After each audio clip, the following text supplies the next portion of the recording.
এ বাড়িতে আসার মুখ কি আমার মেয়ে রেখেছে? আমারও তো লজ্জা বলে একটা বস্তু আছে নাকি? কোন লজ্জায় এ বাড়িতে আসি বলুন তো? দেখো, এতে তো তোমাদের কোনো দোষ নেই গো, মোটে কোনো দোষ নেই। হ্যাঁ, ছেলেমেয়েরা যদি বাপ মায়ের মুখ পুরায়, বাপ মায়ের মাথা তো নিচু হবে, তার তো অসম্মান হবে। এতে বাপ মা তো কিচ্ছু করতে পারবে না। সেই বলছিলাম, আজ কিন্তু আমি একা আসিনি, মেসমশাই বাড়িতে নেই। না, সে তো পাড়ায় গিয়েছে, আসবে আসবে, এই এলো বলে এক্ষুনি চলে আসবে। তা তোমার সঙ্গে কে এসছে, কোথায় তিনি? সৃষ্টি,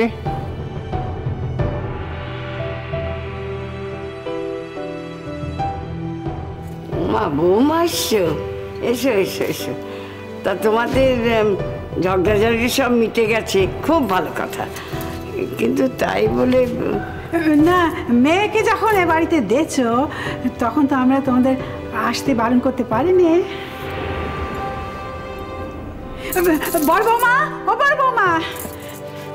হ্যাঁ মা, ডাক। দেখো দেখো, কুটুম এসে, একটু আমার ব্যবস্থা করো। হে কি, আপনারা দাঁড়িয়ে আছেন কেন? আসুন বসুন। না না, দেখো, ব্যস্ত হবেন না। আর আমি আজ আমার মেয়ের জন্য এখানে আসিনি। কিন্তু আমলো আজ কার মুখ দেখে উঠেছিল? হ্যাঁ বাবা, বেকামুখীর বাপ মা দেবা দেবী একেবারে জোরে হাজির আমাদের বাড়িতে। আমলো যা। ঠাকুরজি, কথা বলবে না এখানে একদম। যাও, চুপ করে গিয়ে সোফায় বসো, যাও। বচ্চি বাবু, বচ্চি। এক্ষুনি আমাদের বাড়িতে যাত্রাপালা শুরু হবে, দেখতে হবে না? হ্যাঁ, এই যে বেকামুখীর বাপ, বেকামুখীর মা, একদিন পরে ইচ্ছে। হ্যাঁ, এখন কতবার বেকামুখী মায়ের পায়ে পড়ে ভিড়মি খাবে, নাটক করবে, সেসব তো দেখতে হবে বাপু। হ্যাঁ,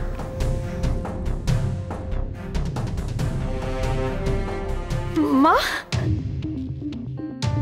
ও মা, কতদিন পরে তোমায় দেখলাম মা। ঠিক গলাটা শুনেছি আমি ঘর থেকে, আর আমার মার গলা তো আমি ভুল চিনতেই পারি না। কতদিন পরে তোমায় দেখলাম মা গো, কতদিন পরে দেখলাম। তুমি কি তোমার মেয়েকে ভুলেই গেছো বলো তো? তোমার মেয়ের কথা তোমার একটুও মনে পড়ে না? ও মা, এখানে কাজল আছে শুনলাম।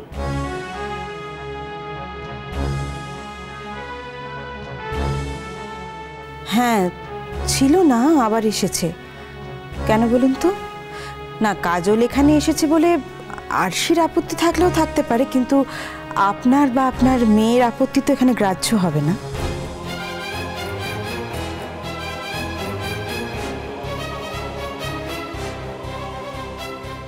ম্যাডাম, কাজল তো এখন থেকে এখানেই থাকবে। আপনারা হঠাৎ কাজলের খোঁজে এখানে? সেটা আমি প্রথমে কাজলকেই বলতে চাই। শুভবাবু, সৃষ্টি আজ এখানে কোনো খারাপ উদ্দেশ্য নিয়ে আসেনি। আপনি প্লিজ কাজলকে একবার ডাকুন। হলো কাজল রানী, হেটা এদিকে নি। বাবা, কি দিন এলো! পর্বত দেখে নিজেই হেঁটে হেঁটে মুশিকের কাছে এসেছে। তো কপাল খুলে গেছিল কাজল রানী, হেটা এদিকে নি, তাড়াতাড়ি করে আয়। হ্যাঁ, কাজলের খোঁজে কেন এসেছে আমার মা? শুনছি মা নাকি আজকাল একেবারে বদলে গেছে। এও কি মায়ের নতুন কোনো চাল? তাই জন্যই মা কাঁটা দিয়ে কাঁটা তুলতে এসছে। কাজলকে এ বাড়ি থেকে বার করবে বলেই নিশ্চয়ই এসেছে মা। কাজল এসেছে আমার সঙ্গে, কি বলবেন বলুন। বীরু মামু, ঠিক আছে, ঠিক আছে। কেমন আছি? ভালো আছি। না মাসি, কেমন আছো তুমি? তুমি কেমন আছো মা?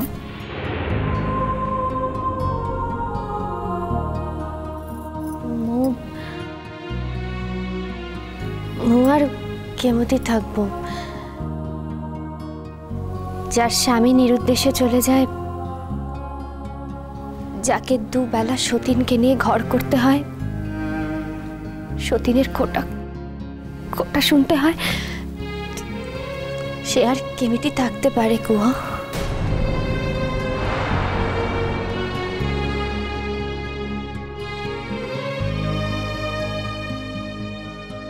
মাসি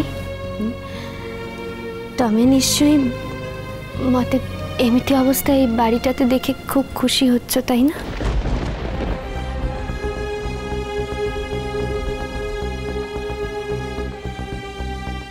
ঠিক বলেছ। একদিনে বাবু মেয়ে আমার মানুষ হয়েছে। হ্যাঁ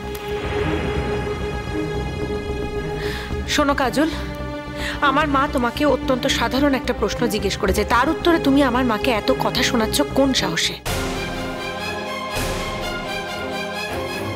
তুমি আমাদের মধ্যে কথা বলো না ভূমি। আমি চাইও না তুমি এখানে থাকো, অন্তত আমি যতক্ষণ আছি ততক্ষণ যদি না থাকো।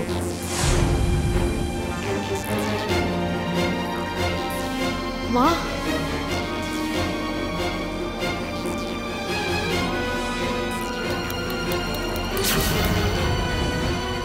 ঠাকুরজি, কিন্তু ম্যাডাম আপনি কাজলের সঙ্গে কি কথা বলবেন সেটা কিন্তু এখনো জানাতে পারেননি। আমি কি কাজলের সঙ্গে একটু আলাদা করে কথা বলতে পারি? বেশিক্ষণ না, 5 মিনিট সময় লাগবে আমার। যদি আপনারা অনুমতি দেন তাহলে।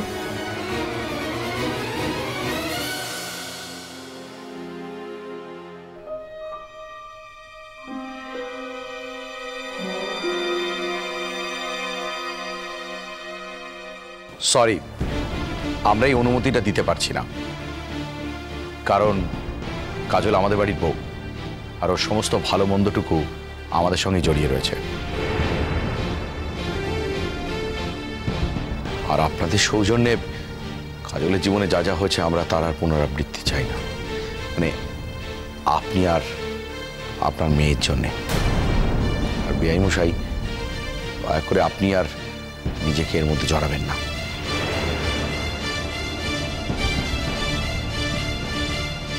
দেখুন, আগের অভিজ্ঞতা থেকে আপনাদের এই কথাগুলো বলাটাই স্বাভাবিক। শুধু কথা কেন, এই রিয়াকশনটাই স্বাভাবিক। কিন্তু আজ আমি নিজের দায়িত্ব নিয়ে আপনাদের কথা দিচ্ছি। সেদিনের সৃষ্টির সঙ্গে আজকের এই সৃষ্টির কোনো সম্পর্ক নেই। এক সম্পূর্ণ নতুন সৃষ্টি, সম্পূর্ণ অন্য রূপে আজ এসেছে কাজলের কাছে। আপনারা প্লিজ একবার ওকে বিশ্বাস করুন, অন্তত আমার কথায়।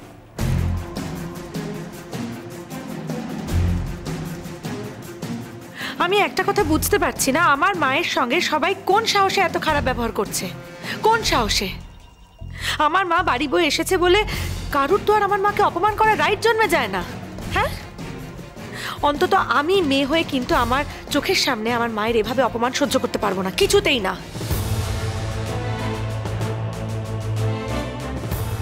বলো যা, আমি তো কত কিছু সহ্য করতে পারিনি কো, তা বলে কি সেইগুলো ঘটেনি কো? হ্যাঁ, হ্যালো বাঁকামুখি, তুই যে কত রঙ্গ দেখিয়েছিস এই বাড়ির মধ্যে, সব ভুলে গেলি বুঝি? হ্যাঁ, এই মা মেয়ে তো কম খেয়েও কি করিসনি, আমরা তো কম নাটক দেখিনি, আবার মুখ নাড়িসনি কো। আবার বৌদি বলো বলো বলো।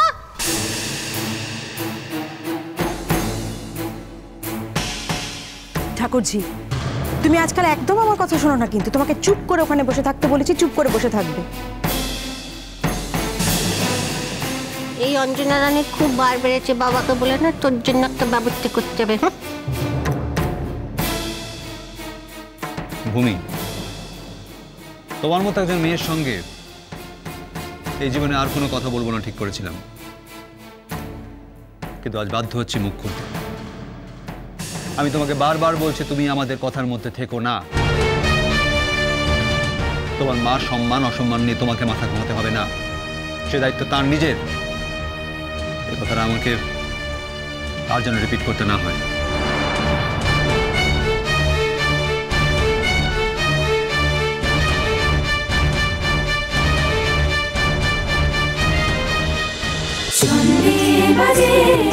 জন্মপথ।